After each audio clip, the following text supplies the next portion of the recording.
à tous et bienvenue sur Mosaïque Cristal. Plus que quelques jours avant Noël, c'est au cœur de l'actualité. Voici les titres du JT. Vous connaissiez le célèbre traîneau tiré par des rennes? À Bitche, le Père Noël s'est déplacé en trike. Il est allé à la rencontre des enfants, notamment les jeunes du périscolaire. Premier marché de Noël à Petit-Réderchin, l'occasion pour la municipalité de se réapproprier la place Saint-Joseph et de mettre en lumière les associations de la commune. Troisième édition pour le marché de Noël fermier de Sarreguemines, un week-end pour acheter les ingrédients du menu du réveillon. Une quinzaine de stands de producteurs de la région étaient au rendez-vous. Finale en apothéose pour le marché de Noël de Sarralbe. Les animations se sont succédées tous les vendredis soirs autour des stands pour se terminer sous le feu de la compagnie Light of Fire. Les Métaboles, des choristes professionnels à Meisenthal pour un concert de Noël a cappella, un répertoire de chants en français, en allemand et en américain pour faire voyager le public. Grand retour pour l'harmonie du Pays de Bitche qui n'avait pas pu se produire depuis un an. L'ensemble était en concert ce week-end à Enchenberg avec en fil conducteur la lettre au Père Noël d'un écolier. Et dans cette émission, on reviendra aussi sur le dernier conseil communautaire de la Casque. Guillaume, tu y as assisté. Quel était le point le plus important pour toi ? Un point qu'on a l'habitude d'aborder sur ce plateau, à savoir le pacte financier entre les intercos et le CIDEM. Tu vas nous expliquer ce qui s'est passé à la Casque tout à l'heure. On s'intéressera aussi aux coulisses du sport avec un focus sur les pom-pom girls. Elles mettent l'ambiance sur les terrains avant les matchs et pendant les temps morts. Vous découvrirez les dragonnes de Metz et les danseuses de la fabrique à Sarrebourg. Pas de pom-pom girl pour le Père Noël et pas de traîneau non plus. Il a troqué ses rennes pour un nouveau moyen de locomotion. Vendredi, il s'est déplacé en trike aux quatre coins de Bitche. C'est l'association Hype Strike qui s'est chargée de le transporter. Sa première halte était à la maison de l'enfant où il a rencontré les jeunes du périscolaire. Reportage de Thibaut Desmerlet. Le Père Noël s'est offert une virée en trike dans les rues de Bitche. Vendredi, l'association Hype Trike a décoré ses véhicules pour le ramener auprès des jeunes du périscolaire à la maison de l'enfant. Il y a une raison précise derrière ce changement de transport. C'est un moyen un peu plus moderne de locomotion, étant donné que les rennes actuellement sont au repos. Sur place, plus de 51 enfants de la petite section au CM2 l'ont accueilli en chanson.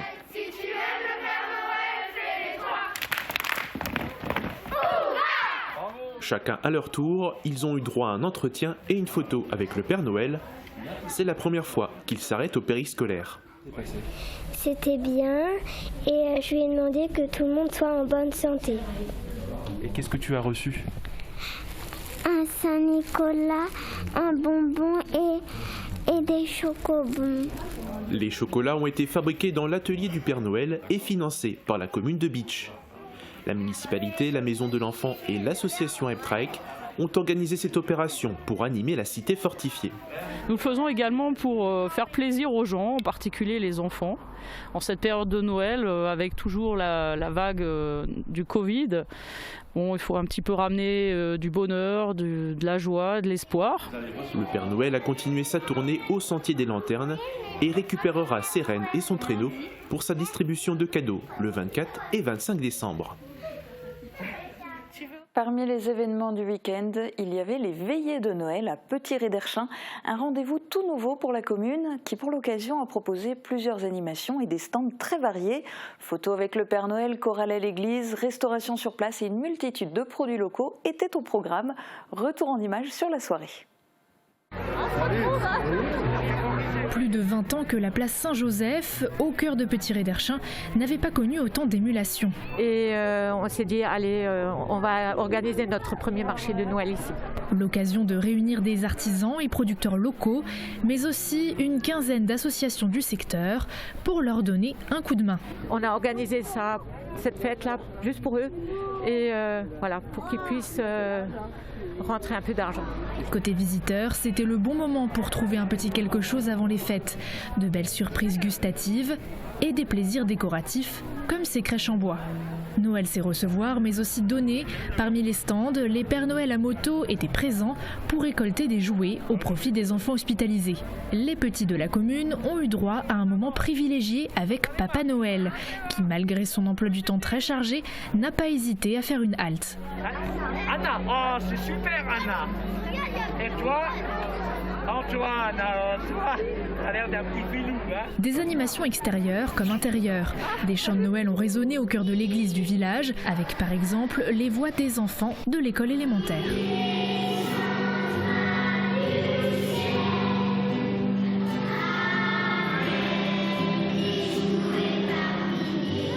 Les bénéfices de la soirée seront ensuite redistribués aux associations locales.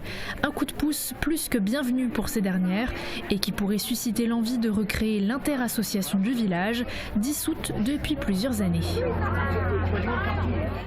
Mais que serait Noël sans un bon repas? À Sarreguemines, si vous aviez encore besoin d'acheter des ingrédients pour le réveillon, c'était possible au cœur du marché fermier installé sur le parking de la mairie. Une 3e édition attendue par la population, mais aussi par les producteurs, heureux de faire connaître leur savoir-faire et d'imaginer leurs produits dégustés lors des repas festifs. Reportage de Christelle Reviaco et Uranie Tozic. Après, on a des produits prêts à déguster. C'est le moment idéal pour glaner des astuces auprès des producteurs, de trouver des produits originaux et fabriqués localement, et surtout de faire ses derniers achats une semaine avant le réveillon de Noël. Un rendez-vous au marché fermier tout aussi important pour les commerçants. C'est toujours un marché qui est intéressant pour nous parce qu'on essaye d'avoir les produits frais pour justement pour le moment des fêtes. Donc c'est aussi là où on se fait connaître. Je dirais que ça représente quand même la principale reconnaissance des Mosellans envers leur terroir et donc des produits qui sont bien faits et qu'ils ont envie d'offrir ça à leurs amis ou à leurs proches familles. Donc pour moi, je pense que ça représente beaucoup plus que en fait, l'argent gagné, c'est plutôt la reconnaissance. Ouais, c'est d'être présent et d'offrir nos produits locaux et traditionnels à la clientèle qu'on connaît bien. Si les clients fidèles n'ont pas manqué le rendez-vous, d'autres sont arrivés par hasard. On s'est arrêté là sur Sarreguemines, mais on avait été en Allemagne et on est revenu parce qu'ils demandent un test négatif en plus du pass sanitaire. Viande, miel, chapon, glace, fromage, foie gras, toute la gamme de produits festifs était proposée. Une 3e édition avec le temps au beau fixe et une 15aine de stands mis en place. Par rapport à l'année dernière, on est un peu sur un format un peu plus resserré. On n'a plus les mesures Covid hyper strictes qu'on avait l'année dernière. Donc voilà, c'est plus convivial à nouveau. Pour rappel, le pass sanitaire n'était pas obligatoire pour franchir l'entrée de ce marché fermier. Des animations de feu pour le marché de Noël de Sarralbe qui s'est achevé vendredi soir avec une animation spéciale qui a illuminé la nuit. La troupe Light of Fire est venue présenter son spectacle de jongleurs et cracheurs de feu. Reportage de Morane Grandcola.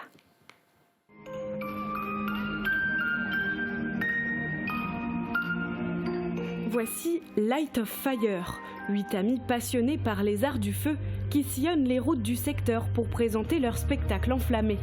Venus tout droit du pays de Sarrebourg, la troupe a été invitée par la municipalité de Sarralbe pour venir illuminer le marché de Noël vendredi soir.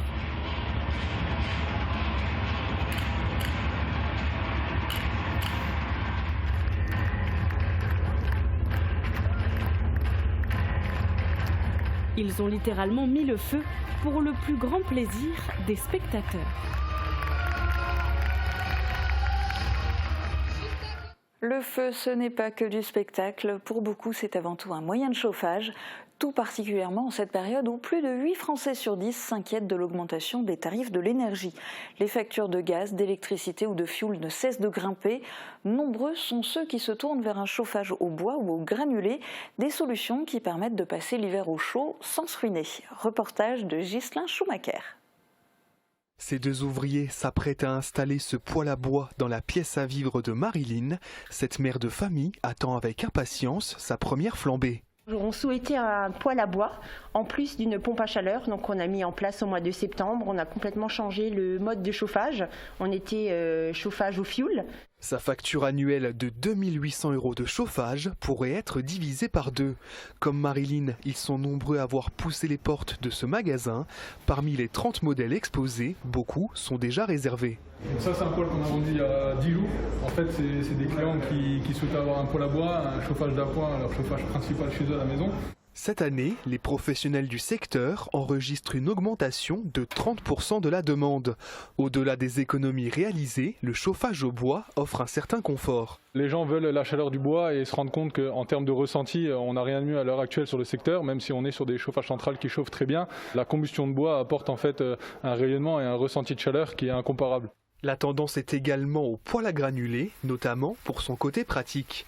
Un sac de 15 kg peut permettre de chauffer une maison pendant toute une journée et ces appareils sont désormais connectés. On a la possibilité d'avoir des applications smartphone qui sont directement reliées au poêle à granulés, ce qui nous permet de réguler soit les heures de fonctionnement, soit la puissance à tout moment.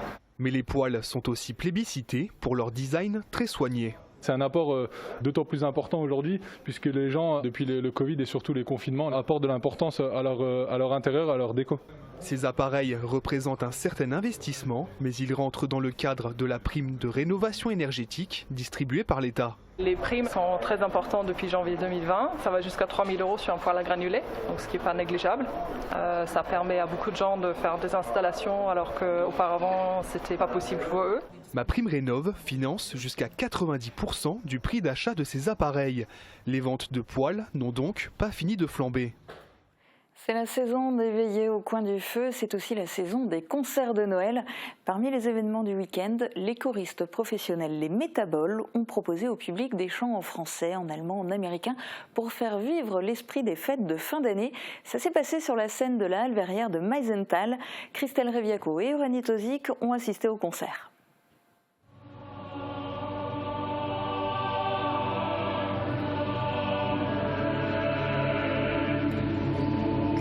C'est a cappella que cet ensemble vocal a envoûté le public de la Halle Verrière. Les Métaboles ont proposé des chants tirés de répertoires variés, mais empreints d'un peu de magie des fêtes pour cette fin d'année. Le tout en français, allemand et américain. Sur scène, un jeu de lumière apaisant, des voix à l'unisson et pour l'occasion, une équipe de télé venue capturer le moment. Pour une meilleure acoustique et une immersion totale, le groupe de choristes s'est séparé en deux, de chaque côté du public. Cette représentation s'inscrivait dans le cadre de l'événement Chant Libre, une série de concerts avec 11 ensembles vocaux impulsés par la fondation Bettencourt-Schuller. L'objectif, s'évader et profiter de ces moments musicaux après des mois compliqués. Pas besoin d'être professionnel pour chanter et jouer devant un public. L'harmonie du Pays de Bitche et ses musiciens ont performé à l'église d'Enchenberg pour leur tout premier concert de l'année sur le thème de Noël. Extrait et explication dans ce reportage.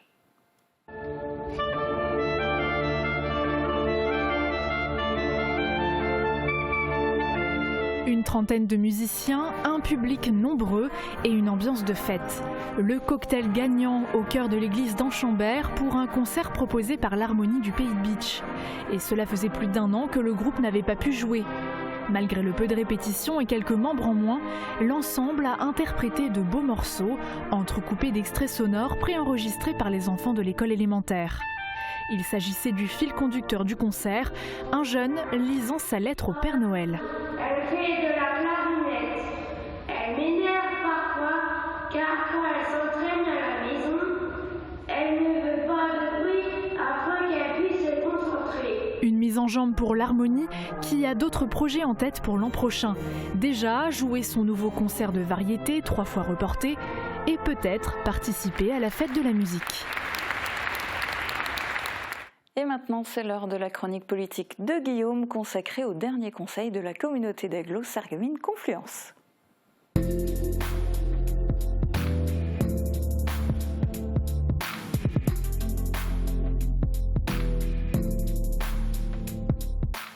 Alors Guillaume, tu as assisté au dernier conseil communautaire de l'année du côté de la Casque.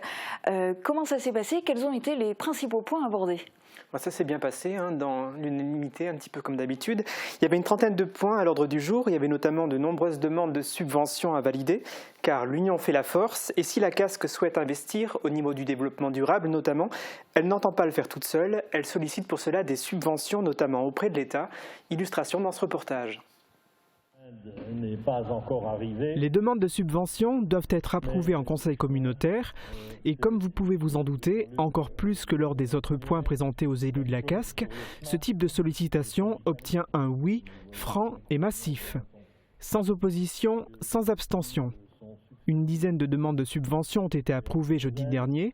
Elles concernaient l'aménagement et la promotion de sentiers de randonnée, la construction d'un local pour le personnel de la déchetterie de Roulin, la réhabilitation de la déchetterie de Sarreguemines et son extension pour faciliter la circulation des véhicules, l'aménagement d'une liaison de voie douce à Didin ou encore la rénovation de l'éclairage communautaire sur le site du golf ou sur les zones d'activité de l'Interco. Des demandes de subventions concernent des projets marqueurs pour la Casque, la réfection et la rénovation de la rue des Frères Rémy, située en zone industrielle de Sarreguemines et notamment au programme, ainsi que la réhabilitation de la friche Pierron. À ce sujet, il existe un bâtiment situé entre le centre technique communautaire et les ateliers des chantiers d'insertion de l'agglo que la Casque veut aménager en pôle eau. À savoir un pôle technique communautaire dédié au déploiement de la compétence eau, assainissement et GEMAPI. Les frais d'aménagement du site sont estimés à environ 1 830 000 € hors taxes. Parmi les projets coûteux pour lesquels la Casque sollicite des subventions, on peut aussi citer l'aménagement d'une piste cyclable reliant Saint-Jean-Rohrbach à Host et dont le montant avoisine les 345 000 €. Alors pas mal de nouveautés, de projets en perspective, mais tu voulais surtout faire un focus sur un point qui fait beaucoup parler et qui fera encore l'actualité des prochains mois. Oui, ah non, pas douter. C'est le fameux pacte financier avec le SIDEM que les différentes intercommunalités qui composent le syndicat doivent approuver. Alors sur quoi repose cet engagement ? Ce pacte, qui a pour objectif d'améliorer la situation financière du SIDEM, a en fait 3 piliers. La mise en place de pénalités de retard pour inciter les EPCI à payer leurs contributions au SIDEM dans un délai de 45 jours, l'élaboration d'un échéancier de reversement au profit des EPCI des primes Citeo perçues par le SIDEM entre 2016 et 2019 et l'abandon de la contribution exceptionnelle que les intercommunalités avaient versée au syndicat en 2015. Et alors, plus réjouissant, mais en tout cas on l'espère, a priori on n'en sait toujours pas plus concernant l'implantation, la confirmation de Rexsolar à Hambach. Et oui, malheureusement. Ça a été rappelé avec un petit peu d'ironie jeudi soir par le président de la Casque. Le Père Noël n'est pas encore passé, mais les démarches administratives progressent. Je vous propose d'ailleurs de l'entendre à ce sujet. Le préfet a signé le 13 décembre dernier l'arrêté d'ICPE.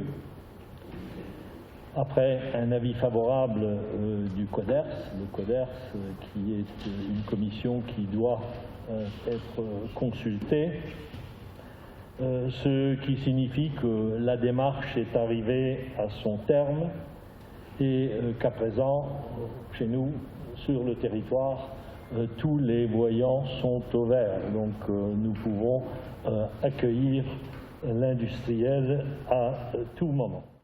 Alors les voyants sont au vert, mais ce projet de développement économique est toujours en attente.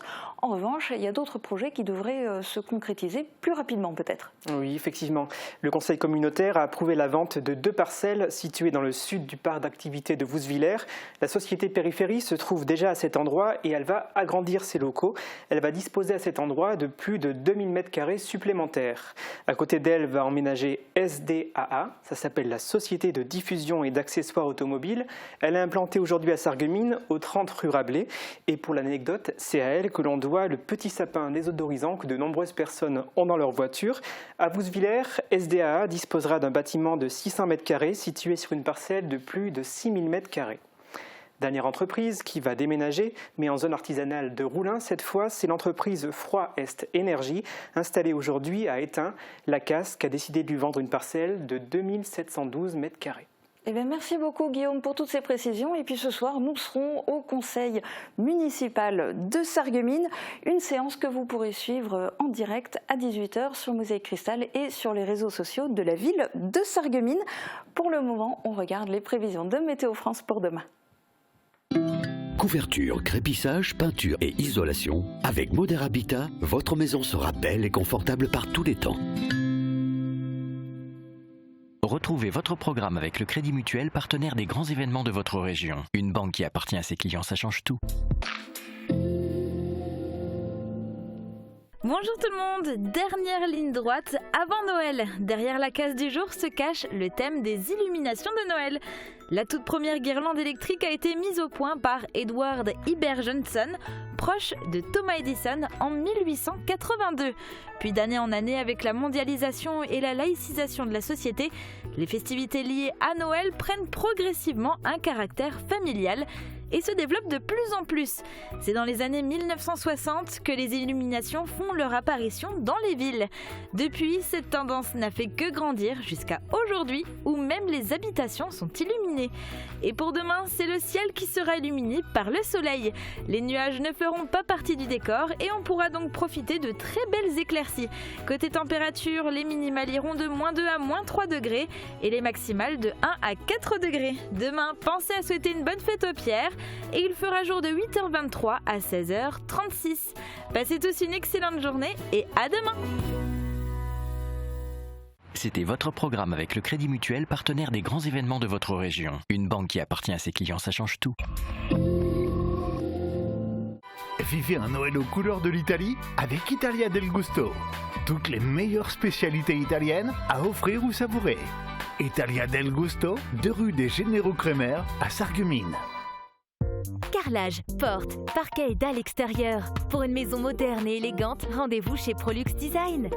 Prolux Design, 80 route de Nancy, à Sarreguemines. Pour les fêtes de fin d'année, ne cherchez plus, le roi des vins est à Styrin-Vendel. Retrouvez un grand choix d'idées cadeaux, des alcools, des spiritueux et plus de 3500 références de vins.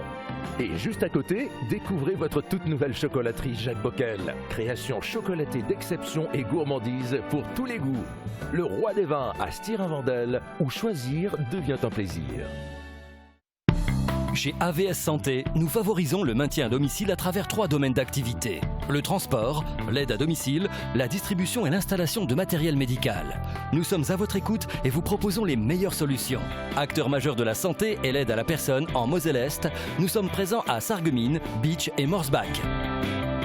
AVS Santé, notre métier, vous accompagner.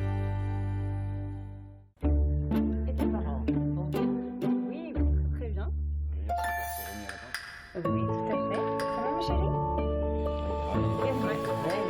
Tant qu'il en parlait. Il en parle tout le temps et d'ailleurs, il a vendu.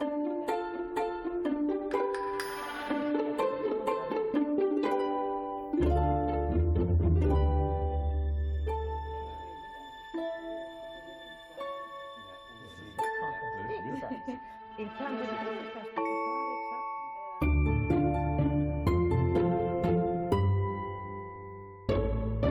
Continuons de prendre soin les uns des autres. Pour les fêtes, restons prudents.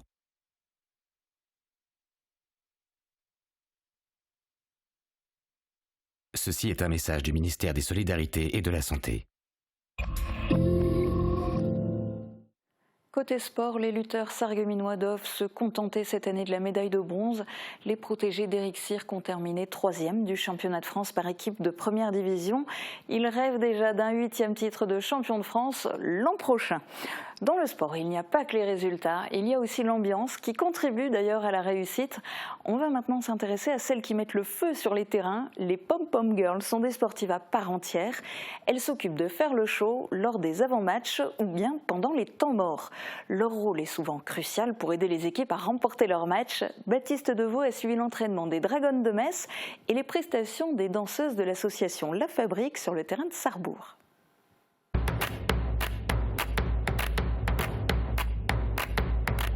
Depuis de nombreuses années, les cheerleaders de Metz et de Sarrebourg enflamment les parquets. Loin de tous les clichés sexistes, elles sont des sportifs passionnés à part entière.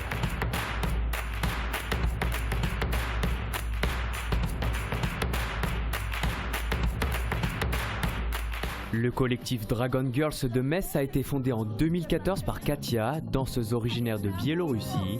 À raison de 2 entraînements par semaine, le groupe de 25 filles se prépare pour faire le show aux arènes, mais aussi au Palais des Sports ou encore lors de galas de boxe. Se produire en public, être au cœur de l'événement, voilà ce qui motive une équipe de cheerleaders. C'est impressionnant quand même parce qu'au final on est juste à côté d'elles, on les voit sur le bord du terrain. Après il y a aussi beaucoup de monde dans les tribunes, donc ça donne aussi de l'énergie, de la force, parce qu'ils nous applaudissent, ils sont là, ils nous regardent. Et voilà, donc on les encourage aussi, les handballeuses. Les Pom-Pom Girls de l'association La Fabrique Danse et Bien-être a été montée en 2015. Les filles, sous la houlette de Sarah Sekou, s'entraînent une fois par semaine et réalisent des prestations lors des avant-matchs de Sarrebourg Handball.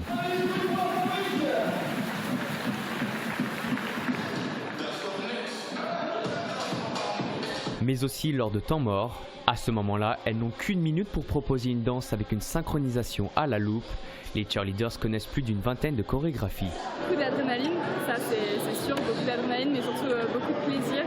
Et c'est vraiment libérateur de venir ici en samedi. J'aime beaucoup participer à l'ambiance du hand, parce que c'est vrai que quand il n'y a pas eu de pom-pom, dès qu'il y avait un match où il n'y en avait pas, les gens se plaignaient, ça fait vide.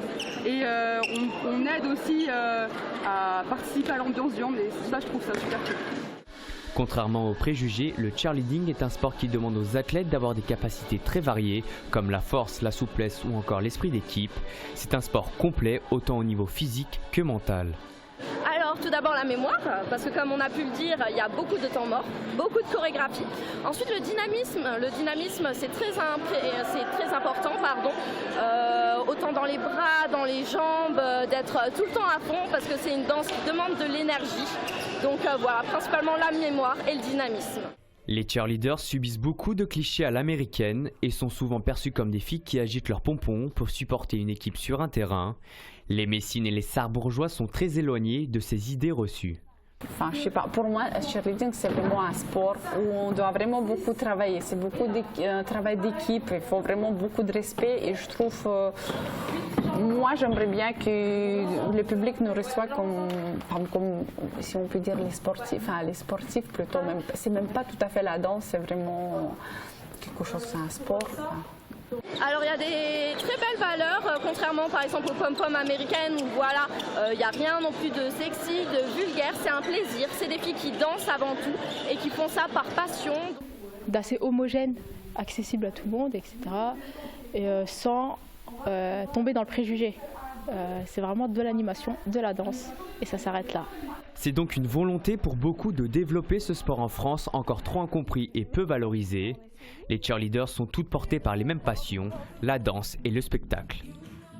Ils n'ont pas tout à fait le niveau de ces Pom-Pom Girls, mais comme nos lutins avaient un peu de temps libre, aujourd'hui ils sont allés faire un tour à la patinoire et apparemment ils sont très doués. Je vous laisse en juger.